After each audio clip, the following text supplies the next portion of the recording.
अस्सलाम वालेकुम दोस्तों, वेलकम टू जावेद टॉक्स।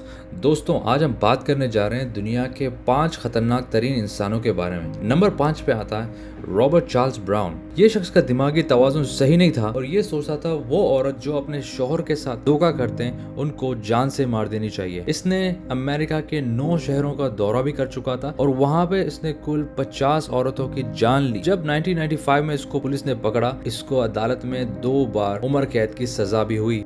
दोस्तों, अगर आपको ये वीडियो पसंद आई तो इसको लाइक करना ना भूलिएगा और ऐसी और इंटरेस्टिंग वीडियो देखने के लिए सब्सक्राइब जरूर कीजिएगा।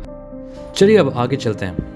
अब नंबर 4 पे आता है अलेक्जेंडर पिशुनस्की। ये शख्स को कहा जाता था द चेस बोर्ड किलर, क्योंकि ये कहता था जिंदगी में अगर कोई शख्स कत्ल ना करे तो इसकी जिंदगी बेमायनी है। इसने 64 लोगों को कत्ल किया, इतने जितने के एक चेस के अंदर स्क्वायर्स रहते हैं। ये रात के वक्त बाहर जाता, बूढ़े बेघर लोगों को जाके ढूंढता और उनके साथ शराब पीता। जब वो नशे की हालत में होते उनके सिर पे जोर से हथौड़ा मारता और जब वो मरते नहीं थे उनके सिर पे शराब की बोतल डाल के उनको जान से मारता। हालांकि ये इसके लिए काफी नहीं था। शाम के वक्त ये बाहर जाता और पार्क में जिसको भी देखता कुर्सी में बैठे हुए उसके सिर को भी हथौड़ा मारता। यहाँ पे आप देख सकते हैं इस शख्स को एक ग्लास की जेल में डाला गया क्योंकि इतना खतरनाक है, लोग इसके पास आने से भी डरते थे। इसको 15 साल एक जेल में डाला गया और उसको पूरी जिंदगी उम्र कैद की सजा हुई। अब नंबर 3 पे आते हैं डोनाल्ड हार्वी। इसको कहा जाता था मौत का फरिश्ता। जब ये 18 साल का था, ये मैरीमाउंट हॉस्पिटल केंटकी में काम कर रहा था। वहाँ पे 10 महीना काम के दौरान इसने 12 पेशेंट्स की जान ली। इसने ये कहा कि वो उनकी जान इसलिए ले रहा है क्योंकि उनको उसकी तकलीफ से छुटकारा देना चाहता था। ये उनके खाने में जहर डालता, उनके ड्रिप्स के अंदर भी उनको मुंह पे कपड़े डाल के उनकी जान लेता, उनके सांस लेने की मशीन को स्विच ऑफ करता और जब इस चीज से उसका दिल नहीं भरा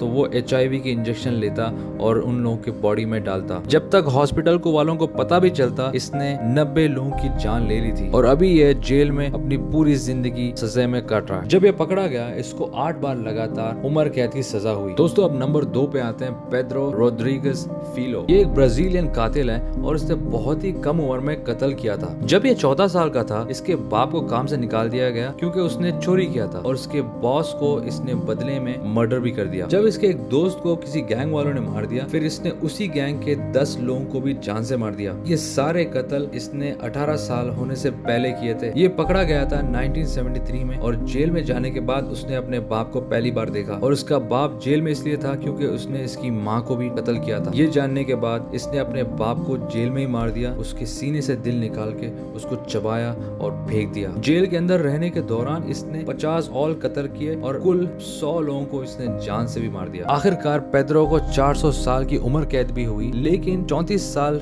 जेल में गुजारने के बाद उसको आजाद कर दिया गया। अब नंबर 1 पे आते हैं दोस्तों पेड्रो लोपेज। इसका दूसरा नाम था द मॉन्स्टर ऑफ एंडीज। इसका टारगेट हमेशा होता था 9 से 12 साल की छोटी सी लड़कियां और जब ये 30 साल का हो चुका था उस वक्त तक इसने 100 लड़कियों को रेप और मर्डर भी कर चुका था। और जब ये तकरीबन पकड़ा जा चुका था, ये वहां से अपने मुल्क से भाग के इक्वाडोर में चला गया।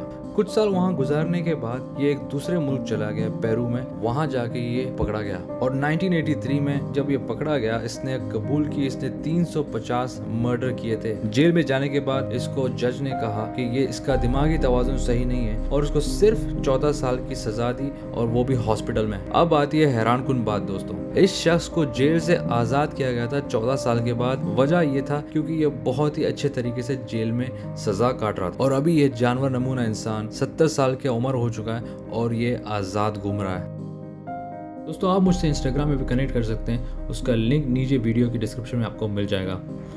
अगर ये वीडियो आपको पसंद आई हो तो इसको लाइक ज़रूर कर दें और ऐसी इंटरेस्टिंग वीडियो देखने के लिए जावेद टॉक्स को सब्सक्राइब ज़रूर कर दें और बेल आइकन भी दबा दें ताकि मेरी हर नई वीडियो की नोटिफिकेशन आप तक पहुंच जाए।